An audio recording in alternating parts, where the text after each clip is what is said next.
ప్రభు యొక్క ఘనమైన నామాన్ని బట్టి ప్రతి ఒక్కరికి వందనాలు చెల్లిస్తూ ఉన్నాను. కీర్తన గ్రంథము 149వ అధ్యాయము 4వ వచనం. యెహోవా తన ప్రజల యందు ప్రీతి గలవాడు. అతడు తన ప్రజలందరినీ ఎంతగా ప్రేమిస్తూ ఉన్నాడంటే, ఎంతగా ఆదరించి బలపరుస్తూ ఉన్నాడంటే, ఆయన కృపా సమృద్ధిలో నుంచి ప్రతిదాన్ని వారికి అనుగ్రహిస్తూ ఉన్నాడు. తన నమ్మాలని ఆయన కోరుకుంటూ ఉన్నాడు. గొప్ప సమాధానకరమైన సన్నిధిని వారి జీవితాల్లో నడిపించాలని ఆయన ఆశపడుతూ ఉన్నాడు. ఈరోజు నువ్వు ఎలాగైతే ఉదయకాలాన్ని ప్రభుని యొక్క అన్ని పనులను చక్కబెట్టాలని, అన్ని విషయాల్లో బలపరచాలని నీవు ఎలాగైతే కోరుకుంటూ ఉన్నావో, అలాగే ఆయన తన మాట విని ఆయన మాట ద్వారా ఆ దినమంతా నువ్వు ఆశీర్వాదకరంగా ఉండాలని ఆయన ఎంతగానో కోరుకుంటూ ఉన్నాడు. ఉదయం లేచిన దగ్గర నుంచి రాత్రి వరకు చూసినట్లయితే దేవుని యొక్క కృప లేకపోతే ఏ ఒక్కరూ కూడా క్షేమకరమైనటువంటి నెమ్మది కలిగినటువంటి జీవితాలను అనుభవించలేరు.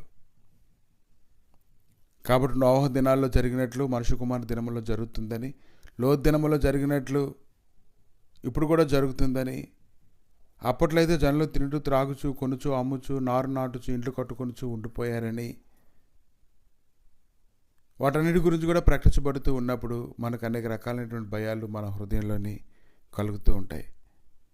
కనుక దేవుడు లేఖనాలుగా ఆలోచన చేస్తూ ఉంటే సామెతల గ్రంథము 3వ అధ్యాయం 25వ వచనం, ఆకస్మికంగా భయం కలిగినప్పుడు, దుర్మార్గులకు నాశనం వచ్చినప్పుడు నీవు భయపడవద్దు. కనుక అనేక రకాలైనటువంటి సన్నిధులు మనుషుల జీవితాల్లో పనిచేస్తూ ఉన్నప్పుడు అనేక రకాలుగా కృంగిపోతుంటారు, అనేక రకాలుగా వేదన చెందుతూ ఉంటారు, దుఃఖపడిపోతూ ఉంటారు, గాయపరచబడుతూ ఉంటారు, తమకు తామే గాయపరుచుకుంటూ ఉంటారు. కానీ దినాన దేవుని యొక్క లేఖనాలు వినేవారు, ఆయన హృదయాన్ని గ్రహించుకునేవారు స్థిరంగా ఉంటారు. సొదొమ గొమొర్రాలను చూసినప్పుడు, అగ్నిగంధకాలు అయితే అక్కడ కుమ్మరించబడినప్పుడు, అదంతా నాశనం చేయబడినప్పుడు, వాటన్నింటి గురించి ఆలోచన చేస్తూ ఉన్నప్పుడు, ఆదికాండము 19:26 వచనం నుంచి కొన్ని వచనాలను జ్ఞాపకం చేసుకుంటూ ఉన్నప్పుడు, అనేక రకాలైన సంగతులు ధ్యానిస్తున్నప్పుడు భయం అయితే కలుగుతూ ఉంటుంది. కానీ దేవుడి యొక్క ప్రత్యక్షత, దేవుడి యొక్క నడిపింపు కింద ఎవరైతే ఉంటారో వారు ఖచ్చితంగా క్షేమకరమైనటువంటి స్థితిలోనే ఉంటారు. కుడి ఎడమలు తొట్టిలకు ఉండినట్లుగా దేవుడు వారిని కృపతో కాపాడుతూ ఉంటాడు. కనుక కీర్తన గ్రంథము 18వ అధ్యాయం 35-36 వచనాల్లో, నీ సాత్వికము నన్ను గొప్ప చేసెను, నా పాదములకు